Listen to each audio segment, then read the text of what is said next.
A gente já dentro dos carros, 2 carros, né, com 3 companheiros num carro, 3 companheiros no outro. Eu estava no carro da ação, sentado no banco de trás, tinha um companheiro no volante, um outro com a metralhadora sentado no banco da frente, eu atrás com um fuzil Mauser, que é um fuzil muito bom, 762, que é um fuzil muito bom para execução, muita precisão. E quando ele chega na esquina da rua da Alameda Casabranca, ele tinha que parar porque tinha alguns carros na frente, tinha um pequeno engarrafamento, tinha uns 2 carros parados, ele teve que parar. Quando ele parou, eu estava no banco de trás do carro, falei, vou dar um tiro nele. Já peguei o fuzil, o companheiro que estava na frente no Fusca baixou a cabeça, eu já dei um primeiro tiro de fuzil.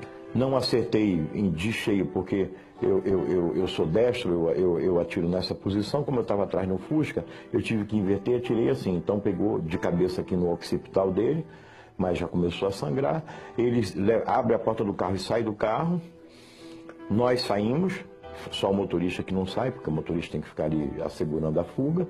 Saímos eu e o outro companheiro, ele sai com a metralhadora, eu saio com o fuzil.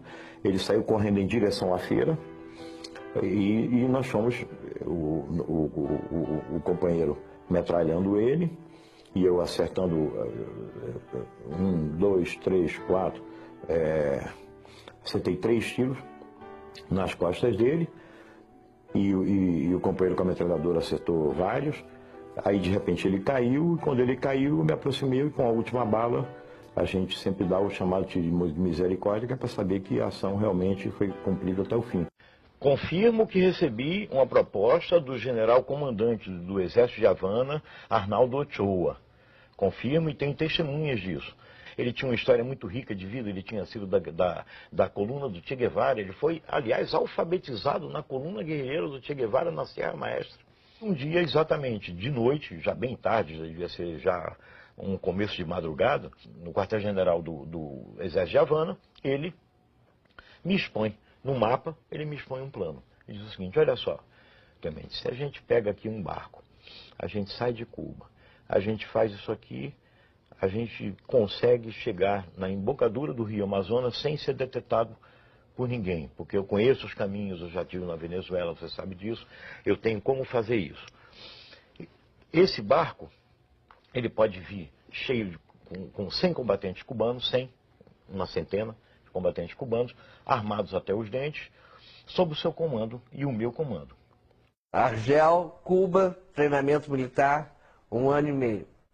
Não sei quanto tempo. Fiquei o treinamento todo e fiquei esperando lá o passaporte falso da organização para poder sair de Cuba.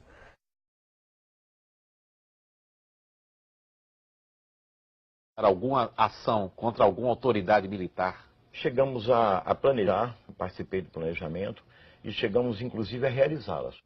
Ou o senhor nos acompanha ou a gente arranja a solução, porque eles estão nos cercando, mas nós estamos lhes cercando. O general falou, não, aqui hoje ninguém vai morrer. Eu falei, então nós vamos nos retirar tranquilamente, mas se algum tiro for disparado, a primeira rajada é no seu peito. E da comitiva que o está acompanhando. Meu treinamento foi na Floresta da Tijuca. O João Lopes Salgado, que é ex-militar, treinou todo mundo. Pegou umas balas de INA, era a metralhadora que a gente usava, do Exército. A gente roubava nas guaritas, aqui no Leblon, entendeu? Era assim. Guerra é guerra. Há um episódio polêmico na história da luta armada. Os chamados justiçamentos cometidos por guerrilheiros contra companheiros que eram suspeitos de terem cometido traições. Você participou no dia 23 de março de 71 da execução de um militante da LN, Márcio Leite de Toledo, que defendia uma pausa na luta armada e foi considerado inconfiável. Você participou diretamente da execução, então?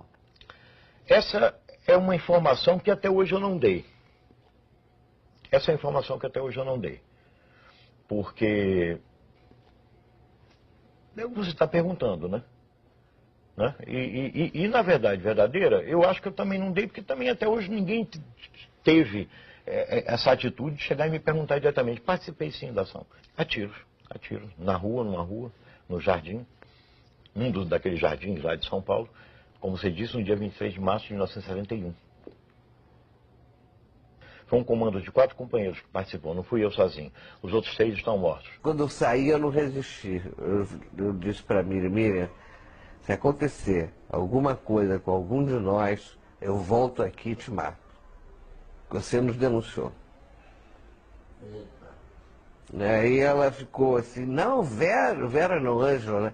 Ângela, de jeito nenhum, não denunciei. Eu disse, ah, é? Empresário dinamarquês radicado no Brasil, Henning Albert Boysen, foi executado na rua Barão de Capanema, nos Jardins, em São Paulo, na manhã do dia 15 de abril de 1971. Era presidente do grupo Ultragaz. Não era um inocente, um empresário, ele não foi justiçado simplesmente porque ele era um empresário. Ele foi justiçado porque ele era um quadro do sistema, ele era um quadro direto da repressão. E como tal, ele estava sujeito às sanções da guerra. Você matou o empresário Boysen? Eu participei da ação, eu dirigi a ação e fui o autor do tiro de misericórdia.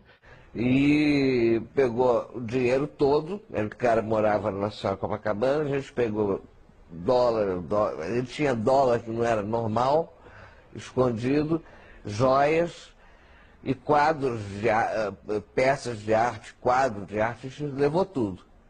Em 69, antes do sequestro do embaixador americano, a gente muda a linha. E quem escreve essa linha sou eu e o Franklin Martins. Se os caras não aceitassem a troca, nós executaríamos ou não o embaixador? Essa pergunta foi feita para mim no Senemar, no intervalo de 2 sessões de Essa pergunta, babaca. Eu não tenho dúvida nenhuma. A decisão era de executar. Você pode chegar e dizer, podia na hora o cara tremer, bom, mas a decisão era de executar. Aí já um movimento não mais estudantil, um movimento social de tomada do poder, é isso que nós queríamos, e transformação daquilo em socialismo, e que nós não éramos exatamente contra a ditadura, nós éramos contra a ditadura militar burguesa, mas nós éramos a favor da ditadura do proletariado. Isso ninguém diz. Todos os principais ex-guerrilheiros que se lançam na luta política costumam dizer que estavam lutando pela democracia.